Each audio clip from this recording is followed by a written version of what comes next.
Misplacing your keys is never a good start to your day, so I always recommend having a Bluetooth tracker on your keys. Most Bluetooth trackers, you have to replace the battery every single year, and there are still a couple on the market that you still have to replace the entire unit when the battery dies. Well, today I'm going to be looking at the Pebblebee Finder 2.0, which is the first rechargeable Bluetooth tracker with the USB-C.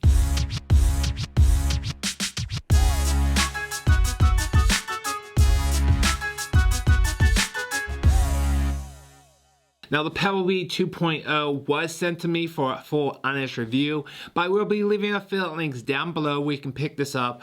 And if I have any promo codes or discount codes, I will also put those in the comments below. Pebblebee is not new to the Bluetooth tracker game. They came out with the Pebblebee Honey back in 2014. Then right after that, they released the Pebblebee Stone.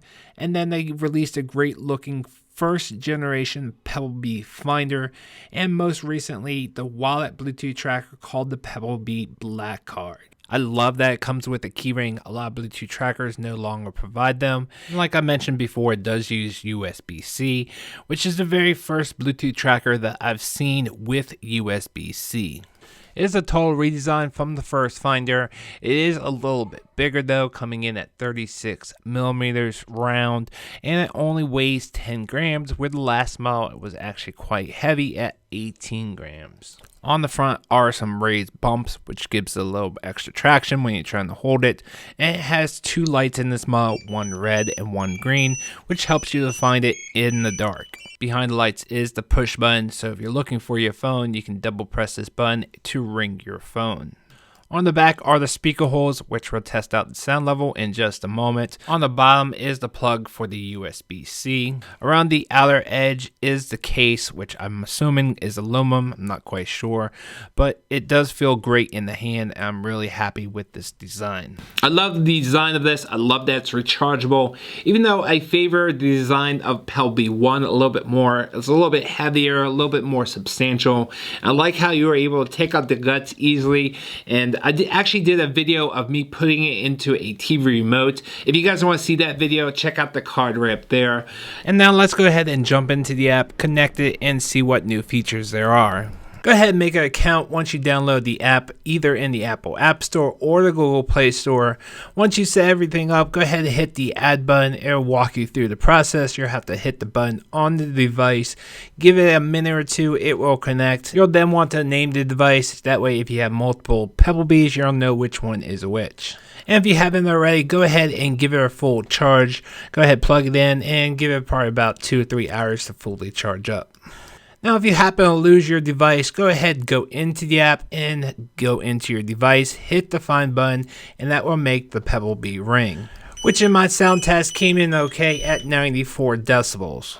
In the distance test, they say it can go up to a maximum of 500 feet, but in my testing, I got about 360 to 380. You can also do the ringing in reverse, so if you happen to misplace your phone, you can actually double press the button on the Pebblebee to make your phone ring. I also like to test that feature even when the app is shut down. So let's go ahead and fully shut down the app, and we're going to double press it, and it still rings. And going back into the app again, it does have a battery status, so you can see the battery level. It doesn't show here on the screen, but does show up after a little bit of time. They do mention the battery will last about 6 months. I'll be updating my full pros and cons list with a battery chart to let you know my actual testing results of the battery. Check out my full pros and cons list right there. Next feature is a selection of your ringtone. So when you press the button on your Pebblebee, here's 8 different options that you can choose from. And then it has the left behind alerts, which I do love the feature. I wish they tweak a little bit. This is if you happen to leave your phone or Pebblebee behind, it will actually alert you to go back and get it. Unfortunately, it is about a 10-minute wait before it lets you know. I think they do that so you don't get false alerts, but I wish that was adjustable where you can pick the time that you want. And then you have 2 volume choices. I recommend you keep it on high so it's easier to find your Pebblebee. And you have 2 choices of which sound the Pebblebee actually makes. Pick your favorite. And then we have the voice tags, which is a very, very cool feature.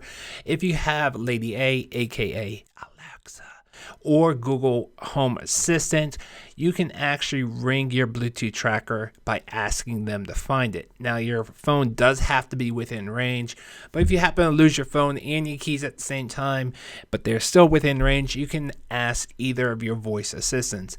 Setting this feature up is super easy. In the Lady A app, go into Games and Skills, look for the Pebblebee, and then go ahead and log into your account. Once you do that, whatever you sign the name, for instance, this one is called Jacket, you can ask Lady A to find your jacket and it will ring your Pebblebee. Alexa, ask Pebblebee to find my jacket. Buzzing your jacket. Boom, just like that. On the Google side, it was a little bit more difficult for myself, only because it wasn't normal setup. Normally you go into the Google Home app and you can search for Pebblebee in there. Here, I had to go into the Google Assistant app and search for it there and do a couple extra steps there, which I wasn't normally used to. I'm not quite sure why they did that for, but at the end of the day, it's pretty much the exact same thing, and it was pretty easy to set up. And then we had the last feature, which is a very important feature, and that's the crowd GPS. If you happen to lose your Bluetooth tracker outside Bluetooth range, you can mark it as lost, which will allow other Pebblebee users to help you find your Pebblebee. If they do get within range of your Pebblebee, the system will automatically and anonymously report back to you the location of where connected. You can go to that location and hopefully find your Pebblebee. Now, I don't know how large the Pebblebee community is. Unfortunately, they don't put any numbers out there, but understand that it is not a GPS tracker, which has real connection time. This has to go through other people's cell phones, so don't expect it to happen overnight. I'm pretty impressed with the Finder 2.0. It's a great addition to the Pebblebee line, like their most recent Pebblebee BlackCard. If you want to see that video, check that review right there. And if you want to see other videos in the near future of Pebblebee, I hope you consider subscribing. Thanks for watching. Have a great day. No, nothing can break me.